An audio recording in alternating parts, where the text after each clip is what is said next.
Halo rekan semua, selamat datang di channel Pertanian Terpadu. Channel Pertanian Terpadu ini membahas tentang pertanian terintegrasi yang meliputi bidang perikanan, peternakan, dan juga pertanian.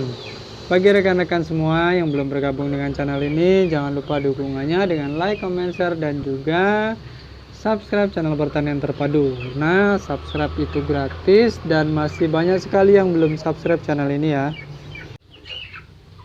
Oke rekan semua, pada kesempatan kali ini saya akan mengajak rekan semua untuk berbicara mengenai beberapa kiat atau tip untuk mempercepat pertumbuhan pada anak ayam supaya nanti hasilnya bisa cepat besar, dan tentunya tip ini sudah kita praktekkan pada peternakan kecil yang kita miliki. Nah rekan semua, memang dalam penanganan DOC itu tidak boleh sembarangan. Artinya penanganan DOC ini sangat penting dan harus diperhatikan dengan baik karena menjadi dasar nanti pertumbuhannya ke depan. Kalau pada penanganan DOC sudah tidak bagus, sudah tidak benar, kemungkinan ke depannya pertumbuhan ayam tidak akan bisa maksimal sesuai dengan harapan. Maka dari itu kita harus banyak belajar, kita harus lebih peka lagi tentang bagaimana penanganan yang bagus, praktik-praktik terbaik sesuai dengan keadaan untuk menangani ayam-ayam yang masih kecil atau anak ayam. Nah, di sini saya mempunyai beberapa tips. Yang pertama yaitu jangan sampai ayam kedinginan. Nah, ini tips pertama yang saya letakkan pada urutan yang pertama sendiri karena ini sangat krusial dibandingkan dengan pakan. Perbandingannya hampir sama, artinya sama pentingnya. Kalau kita ingin pertumbuhan ayam DOC kita bagus dan tidak terhambat, maka langkah pertama kita harus bisa memastikan bahwa DOC tersebut jangan sampai kedinginan. Maka dari itu ketika masa brooding kita harus memakai penghangat yang tentunya pas. Jika perlu kita juga bisa mengukur suhunya supaya ideal sesuai dengan apa yang dibutuhkan oleh DOC yang kita pelihara. Sebagai contoh misalnya untuk usia 0 sampai 7 hari rata-rata suhunya di kisaran 30 sampai 33 derajat Celcius, atau umur 8 sampai 14 hari dengan kisaran 27 sampai 29 derajat Celcius. Artinya semakin besar suhunya akan semakin turun. Kalau untuk kelembapannya di kisaran antara 60 sampai 70%. Nah, itu perlu kita perhatikan. Kalau kita tidak tahu, kalau tidak, insting kita belum berjalan, kita bisa menggunakan alat bantu pengukur suhu. Dengan begitu nanti kita bisa dapatkan suhu ideal agar anak ayam yang kita pelihara itu tidak kedinginan. Kemudian yang kedua adalah hindarkan DOC kita dari stres.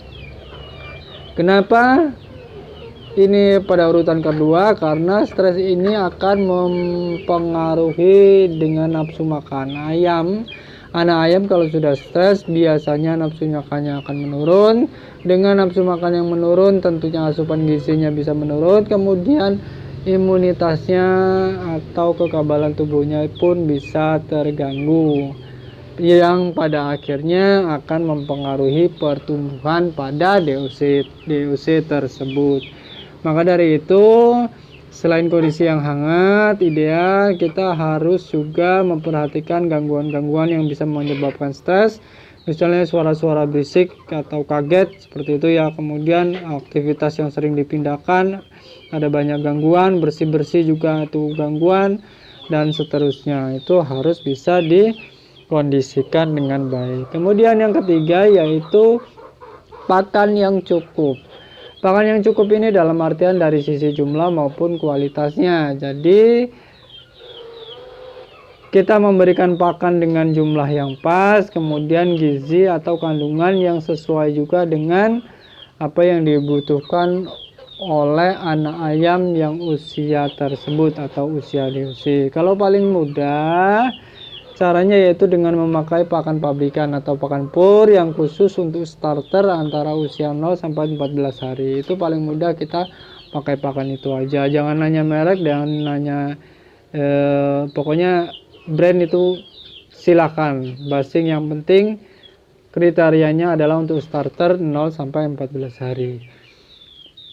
Nah, untuk pemberian pakan ini saya menyarankan untuk memberikan pakan yang rutin, tersedia secara terus-menerus, tetapi jangan juga sampai pakan-pakan yang kita berikan itu bercacar kemana-mana, karena itu nanti akan berakibat pada kotor, menimbulkan mengundang lalat, dan akhirnya akan berhubungan dengan gangguan kesehatan. Nah, itu yang ketiga. Sekarang selanjutnya yaitu yang keempat, mengenai pemakaian lampu pada malam hari. Nah, ini supaya tadi kondisi DOC itu berjalan dengan baik kondisinya selama pemeliharaan.